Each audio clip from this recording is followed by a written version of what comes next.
What's up, New York? You're here with Kylie Pax, Australia's emotional eating coach. We are here in gorgeous sunny Queensland. Mine is Kylie Pax, and Kylie. I am so excited to be here in Dallas. You're here with Kylie Pax, Australia's emotional eating coach. Kylie Pax, Kylie Pax, Australia's emotional eating coach. Australia's emotional eating coach. Kylie Pax, Kylie Pax, Kylie Pax.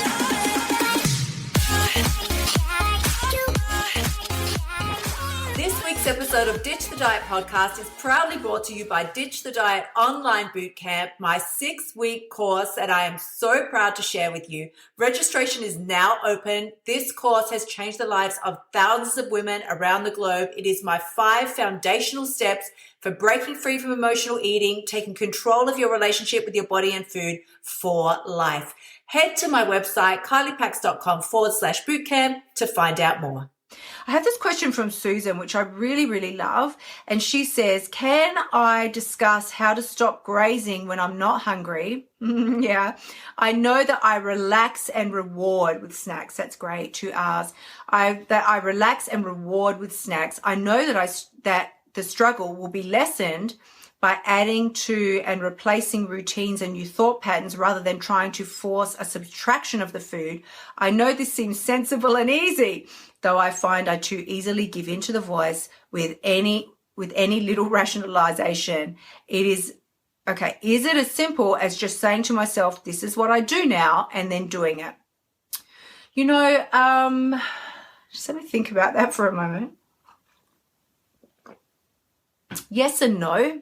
To that one, yeah, that's a yes and a no question. Yes and a no response. So right at the end here so Susan essentially is saying, I know what to do. I know why. She's saying, I know why I do it. And I know what, so we talked about this previously. Like she says, I know what I want to do and I know why I do it, but I can't close the gap. Like, how do I close the gap? I don't know how to close that gap. That's why she says at the end, like, so is it this? Like, is it just as simple as me going, well, this is what I do now and doing it? Yes and no. This is why I say, yes, in that you have to take an action. You have to take a different form of action. So, you know, you may have heard me talk about this previously in other masterclasses that, let me think where to start here with this. Okay. I've got so many things that I want to say to you and I could easily talk for hours about this. So I'm trying to sort of condense it. You can only, your decision-making process or your focus sort of refreshes. I'm going to say refreshes every 90 seconds. Every 90 seconds, you are going to be forced to make a new choice on whatever it is that you're focusing on. Excuse me. Whatever it is that you're placing your attention and your energy on, every 90 seconds, your brain will like do a refresh and you will be forced every 90 seconds to decide, am I going to continue this thought process and this thought pattern, or am I going to choose something new and different? So that happens every 90 seconds. You have a fresh opportunity. So yes, you can say to yourself, this is what I do now and doing it. But so when I say yes and no, what I mean is you can, and I've talked about this in previous masterclass. So you can only replace a habit. You can only overwrite a habit by replacing it with a new one. The only way to replace or upgrade a habit is to replace it with a new one. You cannot, so you've heard me talk about it, you can't just empty the space. You have to actually insert a new behavior into the empty space. So when you know already that you relax and you reward yourself with snacks, that's fantastic, but it's the closing the gap that we need to be able to do. So it's closing the gap. So here, this is what I talk about. Now, as you've heard me talk about different parts of our brain, okay? So we have the habit brain that lives at the back. We have the real you, right? Like, well, the real you, I've said this before because I just think it's so funny. Like, the real you lives at the front of your brain.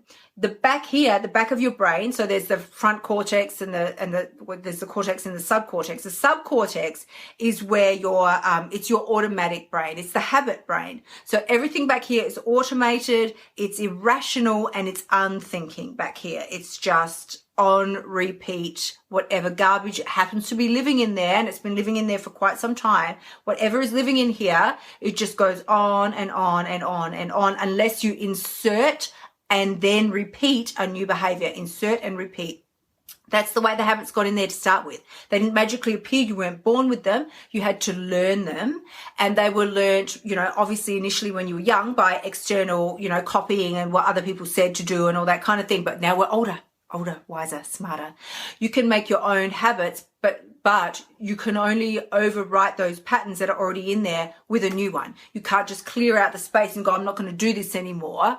You have to say, I'm not going to do this anymore, and then take action on doing something different. So it's what we've talked about previously.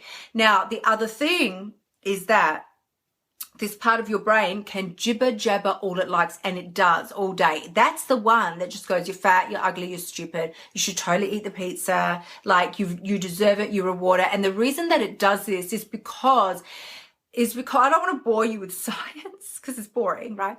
But there is a phenomenon called the spotlight effect, which means anytime you try and do something different or possibly dangerous, your brain doesn't really know if it's going to be dangerous or not, but definitely different, you can very often suffer what they call the spotlight effect, in that it just magnifies whatever it is that you're looking at, and everything else just gets blurred away.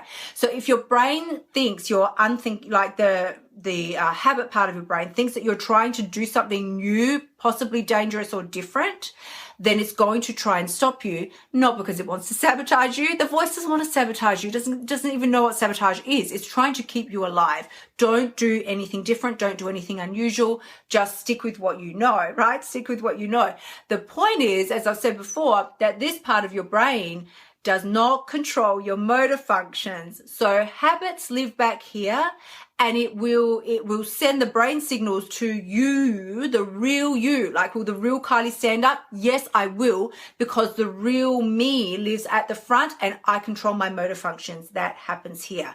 So habit brain can tell you to eat the pizza, can't make you get up off the couch and dial dominoes. Habit brain can tell you go eat the chips and get the chocolate from the cupboard, can't make you get up and go actually do it. So the real you here, all right, is where your intelligence lives. It's where reasoning, logic, language, all of that lives here. Voluntary movement, arms, legs, mouth, chewing, swallowing, right? All happens here. You decide. Identity, self-awareness, memory, also through the emotional center, which is also up here. That's where it happens. Now, why am I boring you with all this weird random biology information? You're like, girl, I'm not in high school. I just really don't. Why are you telling me this? Because let me tell you a secret. When you know what's going on, it's not scary anymore. When we don't know what's going on, that's when we freak out and we start thinking, what's wrong with me? Why can't I control myself? As I'm never going to get past this. Like, it's because it's a freaking mystery and we don't know what's going on. I'm telling you, this is exactly what's going on, and now it's not scary anymore, right? Not a big deal. So not a big deal. Now when you hear the voice, it's be all up in your grill. You're just like, oh yeah, I know what's going on. It's not a drama. It's not. Because the voice can talk to me, can say whatever it wants, and it's going to. It's its job. Right? It's going to keep you alive. But it can't make me actually do anything, because a real me lives here. The real Kylie. Will the real Kylie stand up? Yeah, I will, because I control my legs, whether they move or not, so I can do that. But no, back here, Kylie cannot. No, she's got to take a back seat. She's at the back of the bus, right? She's screaming for attention. She doesn't like being back there, but it's just where she got placed. It's when the schoolroom of your brain put her at the back, right? It's where it is. It's where it is. So this is really, really important to know. It's also super important to know. And again, I know I've talked about this before, but it's so good. You've just got to know this to remember this, that when you're seeing things, so you're thinking about, I should totally eat those chips that I see there on the kitchen bench, right? The vision comes in obviously through your eyes, hits the back here where the habit center is, picks up on all the habits and the things that have worked for you so much before in the past to, calm and soothe emotional pain and anguish, and even just the fact, I'll say this for 1 second, but no, I will tell you. Even the fact of being tempted to eat the chips, sometimes it's not even an emotional issue. We just eat the chips to relieve the pressure of not eating the chips. Does that make sense? I want to say it again. Sometimes it's not even an emotional issue. We eat the cake, cookies, pizza, ice cream, donuts, chips, pizza to relieve the pressure of not eating the cake, cookies, ice cream, donuts, pizza, right?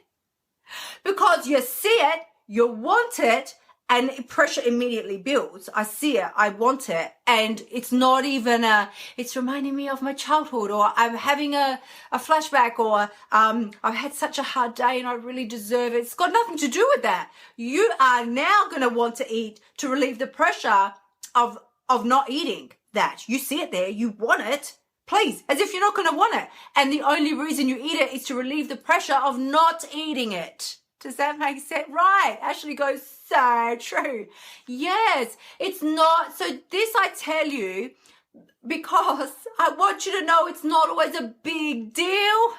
It's not about the deep inner secrets and your childhood and the things that it's not a big deal. We make this such a big deal. Like, what's the problem and the thing and it might not be a problem or a thing. It might just be the fact that you really want to eat it. You feel like you shouldn't, but so then you end up eating it to relieve the pressure of wanting to eat it, not eating it.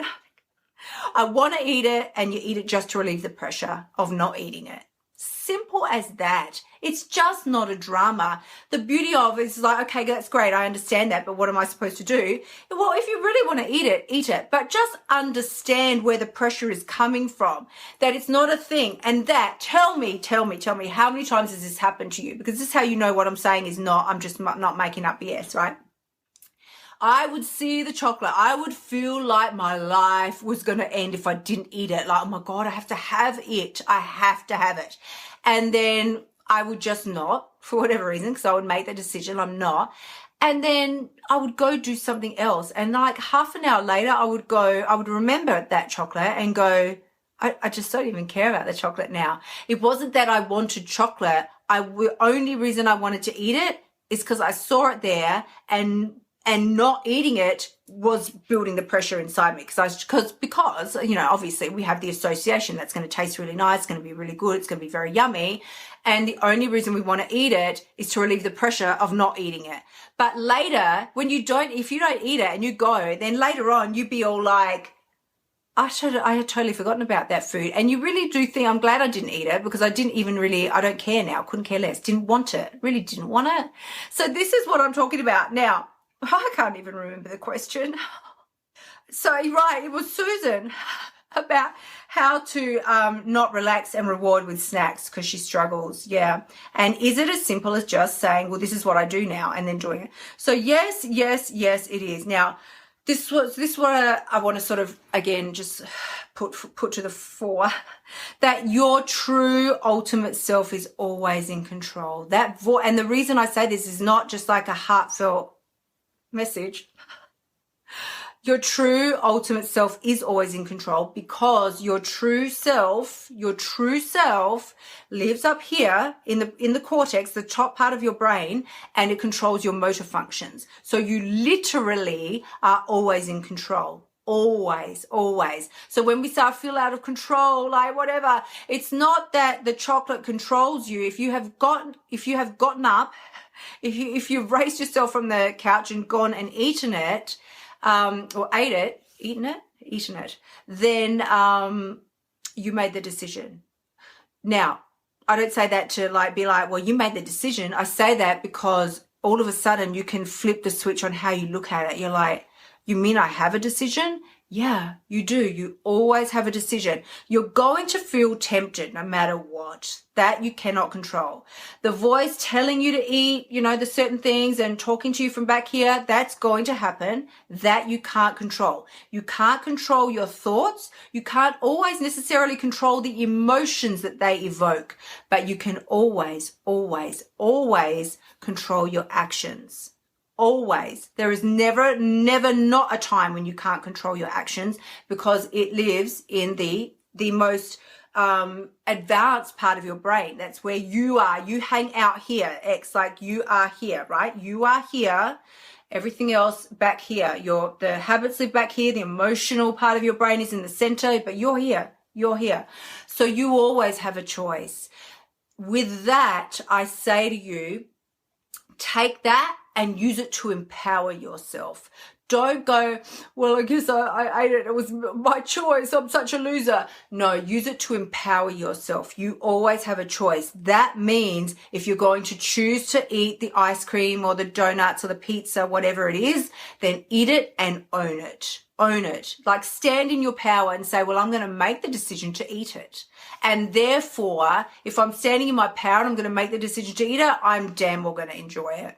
I'm not going to feel bad about it. And I'm going to, and listen, let me tell you something. When you do that, when you're eating from a place of power and peace, not panic, you will not eat as much as you would when you feel bad about what you're eating. And now you keep eating just to forget the pain of how much you just ate and to punish yourself for the kind of food that you're eating. It's a completely different ball game.